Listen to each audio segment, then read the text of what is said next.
Mirëmbrëma të gjithë, përshëndetje dhe mirë se keni ardhur dhe sonte ashtu sikur se çdo mbrëmje tjetër nga e hëna deri të premten pak pas orës 18:30 në ekranin e televizionit shqiptar. Sot edhe miqt, edhe tema është e jashtëzakonshme sepse në fund të fundit të gjithë ne kemi nevojë për arritjet tona, për sukseset tona. Nuk e di nëse quhen suksese ato pas të cilave kapim fort për t'i arritur dhe pastaj na dalin nga qefi sepse i vendosim vetes një qëllim tjetër. Po në fakt a janë vetëm këto objektivat, po themi qëllimet tona për sukses apo një njeri i kompletuar dhe i suksesshëm është ai që i bën të gjitha. Se shpeshherë ne fshihemi pas shprehjes kam punën dhe lë pas dore familjen. Kam familjen dhe s'mund bëj dot karrierë. Dhe të tjera si këto. Është një panel miq shumë të mirë të kësaj studioje, të cilët do të vinë menjëherë pas pak, ndërkohë unë së bashku me gazetarin Katerina Kostrisa do t'ju sillim në fakt një histori suksesi. Nuk vjen nga Shqipëria brenda në Shqipëri, në Tiranë edhe gjetk, po vjen nga një shqiptare tjetër që jeton pak më larg se sa këtu, por her pas here kthehet në Tiranë për të sjellë një pjesë të përvojave të saj dhe nëpërmjet trajnimeve të studentëve apo të kandidatëve të personave të ndryshëm që ndoshta nesër pas nesër duan të kenë një sipërmarrje të tyre. Shohim bashkë të insert dhe kthehemi përsëri në bisedë për të folur për sukseset, për qëllimet, për arritjet, ndonjëherë edhe për dështimet. I suksesshëm është ai që rrezohet edhe ngrihet përsëri. Kthehemi pas pak.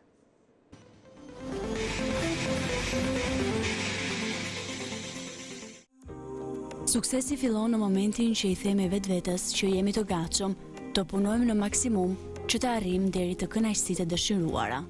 Ky është koncepti që ka Mimoza Thaçi për suksesin. Vjen nga Maqedonia për herë të parë në Tiranë për të sjellë një tjetër koncept për suksesin. Moza së bashku me familjen e saj tregon rreth karrierës së vet dhe arsyes pse ndodhet në Tiranë për emisionin paralel. Kush është Mimoza për gjithë publikun shqiptar që nuk e njeh? Mimoza Thaçi nga Maqedonia. Jam pronare një biznesi privat. Grua krenare e bashkëshortit tim Avni Thaçi dhe fëmijëve të mi, Diellit, Ylzës dhe Eliotit i cili nuk është sot këtu. Jam në Shqipëri që do bëj një trajnim i cili titullohet Unë jam fuqia. Trajnimet të cilat unë i prezentoj, kanë të bëjnë me zhvillimin personal. Sepse ishin disa pika jetësore në të cilën unë nuk gjendesha para 5 viteve, që nuk ishin edhe aq të bukura, që më dërguan mua deri në Amerikë, të bëj trajnime të ndryshme, të marr licencime të ndryshme, dhe që tani të jem një trajnere profesionale, që do të mund të ju ndihmoj të tjerëve të rrisin dhe të ngrisin jetën e tyre. Sa e vështirë ka qenë për ju në fillim? Po çdo gjë është e vështirë, mirë po kur dashuron punën që bën, atëherë çdo gjë është e arritshme. Çfarë do thotë për ju atë të kesh sukses? Të kesh sukses do të thotë të arrish atë që ti do. Dhe gjithmonë të vendosësh qëllime të tjera. Dhe të arrish pas atyre hap pas hapi. Dhe përveç qëllimeve, njeriu duhet të ketë edhe ëndra dhe ëndrat duhet të jenë sa më të mëdha. Për shumë nga këto mësime flas më gjërësisht në trajnimet që unë bëj. Sa e vështirë ka qenë për ju të mbani edhe biznesin edhe familjen njëkohësisht? Kjo është një pikë me të vërtetë, e cila më dëm. Është një pikë, po kam patë mamin dhe babain të cilët më kanë ndihmuar shumë në rritjen e fëmijëve. Atë dashuri që s'ka mundur unë t'ia dhuroj atyre, ju a ka dhuruar gjyshi dhe gjyshja. Dhe mirë po, në aspektin e informacioneve që tani i kemi, 5 vitet e fundit të jetës sonë. Këto 5 vitet e fundit të jetës sonë kanë qenë vitet më të lumtura. Për shkak se unë mendoj, vetëm mungesa e disa informacioneve thelbësore në jetë, na bën që mos të jemi të lumtur. Na bën që të kemi vuajtje.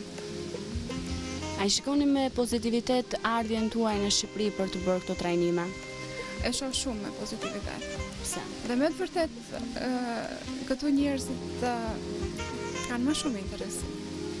Ushtrimi i trurit është leximi.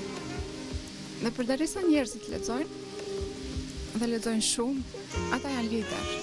Sepse liderët lexojnë gjithmonë, lexojnë. Dhe asnjëherë nuk ndalen duke lexuar. Dhe besoj se librin, për shembull librin e Napoleon Hillit, Mposhtja e djallit, të cilin ne kemi botuar, dhe është në shitje, është një libër i mrekullueshëm, i cili shfaq se cila është ajo anë negative, edhe pse është Pse e ka titullin për shembull Mposhtja e djallit?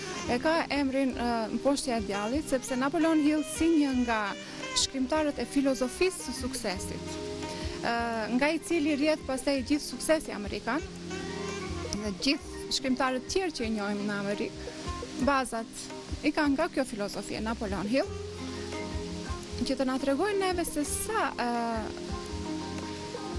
mund të jetë mendimi negativ, se sa gjëra negative mund të na sjellë neve në jetë. E titulloi këtë libër Mposhtja e djallit, mposhtja e negativës, domethënë. Pra moza në këtë lloj forme e mposht djallin me punën e saj, apo jo? Të mposhtur djallin e kanë të gjitha ata që arrin sukses. Sepse në këtë libër tregon se si njerëzit, për shembull, investojnë diçka edhe dështojnë. Edhe dorëzohen, edhe kanë frikë më asnjëherë mos ta provojnë. Në qoftë se ti pasi erëzuar një herë, tenton përsëri. Edhe përsëri të rëzon. Mirë po, ti nuk dorëzohesh, vazhdon edhe të tretën herë. Atëherë më djalli thotë nuk merrem me ty. I Am Power është klubi që moza administron, në të cilin shpalos idet për një koncept ndryshe. Trajnimi është vetëm për anëtarët e klubit, i cili e ka emrin I Am Power ose Unë jam fuqia.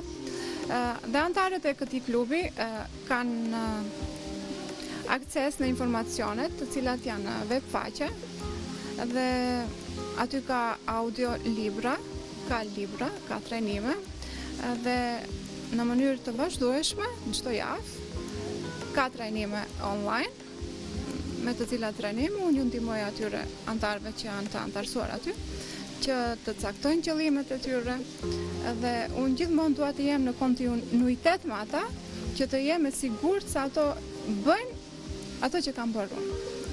Më shkuan 5 vite, derisa këto informacione i shfryzova në jetën time dhe i aplikova ashtu si i mësova dhe arrita deri tek rezultatet. Prandaj edhe jam sot këtu, që të tregoj se jo vetëm flas, sepse ka shumë që mund të flasin edhe shumë bukur. Mirë po, në qoftë se vetë nuk e kanë arritur atë që e flasin, atëherë është e kotë, e gjithë është e kotë. Trajnimi i parë u mbajt me një shkurt dhe ishte një sukses i jashtëzakonshëm. Cili ishte target grupi që ju kërkuat? Më shumë ka patur edhe nga Kosova, ka patur edhe nga Zvicra, Gjermania, nga Europa. Më thënë kanë udhëtuar special vetëm për këtë event, sepse e kam parë se sa të fuqishme janë informacionet që unë i ndaj me ata. Mjafton vetëm shkolla për të diplomuar dhe për të pasur sukses, apo mendoni që edhe këto trajnime janë shumë të vlefshme, sidomos për pjesën për rinin aq më tepër? Tani, si në Maqedoni, edhe këtu në Shqipëri, shumë të ri përfundojnë shkollimin, edhe kërkojnë punë, por nuk gjejnë dot. Dhe kjo është një pikë e jetës së tyre kur ato mund edhe të fillojnë të dëshpërohen. Sepse deri në moshën 25 vjeçare, njeriu në mënyrë të natyrshme e ka të kërkoj suksesin. Dhe gjithmonë e ka në gjenet e tij që ta kërkoj suksesin. Mirë po, pas kësaj moshe, fillon edhe demoralizohet edhe nuk kërkon më. Prandaj, ashtu si duan që ta përfundojnë shkollën, është mirë që të vendosin edhe qëllime në jetë. Që pas përfundimit të shkollës të vendosin qëllimin në njëjtën mënyrë si kanë kryer shkollën, të kërkojnë edhe qëllimet e tyre. Sepse populli shqiptar njihet si një nga popujt më inteligjent në botë. Dhe ndoshta informacionet kaq të thjeshta ju duken edhe jo të kapshme, sepse është baza ajo që na mungon neve. Është dashuria ajo që na mungon neve. Ne për shembull mendojmë se vetëm duke kërkuar pasuri do të arrijmë lumturinë. Mirë po ne si qenie njerëzore kemi ardhur në këtë planet që ta shtojmë jetën apo jo, të krijojmë familje. Dhe si detyrë kryesore e jona është që të ju mësojmë dashurinë fëmijëve tonë. Sepse është dashuria ajo që na mungon. Dhe unë besoj se vetëm dashuria do ta shërojë botën. Dhe në këtë vetdije kolektive në të cilën gjendemi tani, edhe në qoftë se ne si familje jemi të lumtur, mirë po në qoftë se dalim jashtë dhe shohim tjerë që kanë mendime jo të mira, ajo nuk është mirë për ne. Do me thonë, duhet si vetdije kolektive ne të ndryshoj, që dal nga dal të filloj të ndryshoj edhe shoqëria ku jetojmë. Dhe jam shumë kundër shumë të rive, që gjithmonë mundohen ta gjejnë fajin tek dikush tjetër. Dhe kohë të fundit duket se të gjithë janë politikanë dhe të gjithë merren me politikë. Qëllimi im është që njerëzit të fillojnë të drejtohen nga vetvetja. Qëllimi im është individi. Dhe të fillojnë të merren me atë person të cilin e shohin çdo ditë në pasqyrë. Sepse ai është personi i cili më shumë u kundërshton. Si një femër e suksesshme e cila keni arritur të realizoni shumë gjëra në jetë, cili është mesazhi juaj për gjithë ata që po ju ndjekin tani? Mesazhi im është se të gjithë munden të arrijnë, të kenë, të jenë dhe të bëjnë çdo gjë dhe gjithçka që ata duan. Përderisa unë nga asgjë e arrita të krijoj jetën që kam sot, besoj se gjithë secili që më dëgjon mua dhe që dëgjon zemrën e tij, do të arrijë. Në rrugtimin e saj drejt një karriere të suksesshme, një rol të rëndësishëm ka luajtur edhe bashkëshorti i saj Avniu, i cili na tregon më shumë rreth bashkëjetesës së tyre. Avni, ardhja juaj në Tiranë ishte për të shoqëruar mozën apo jeni bashk udhëtar në një farë mënyre të gjithë trajnimit këtyre gjërave? Që të dyja, dhe këtë radhë do ndihmoj edhe unë për trajnimin e Mimit, do i bëj hapjen unë. Pse? Nuk keni besim tek moza apo? Jo, sepse kohë më herët kur Mimi mëson të këta mësime, unë i mendoja si të pamundura. Edhe pse unë atë kohë nuk e dija mirë anglishtën, më vite një qikë siklet, se mendoja që unë si burri shtëpis nuk po përfillesh aq sa duhet. Kishte për shkak të mentalitetit apo? Thjesht të gjithë burrat e kanë këtë mentalitet. Edhe gjithmonë gratë bëjnë lojën e pushtetit në shtëpi. Po megjithatë, unë pash informacionet që ajo po i dëgjonte kur unë fillova të di më shumë anglisht dhe të mund t'i absorboja këto informacione, vendosa që do t'i ndihmoja.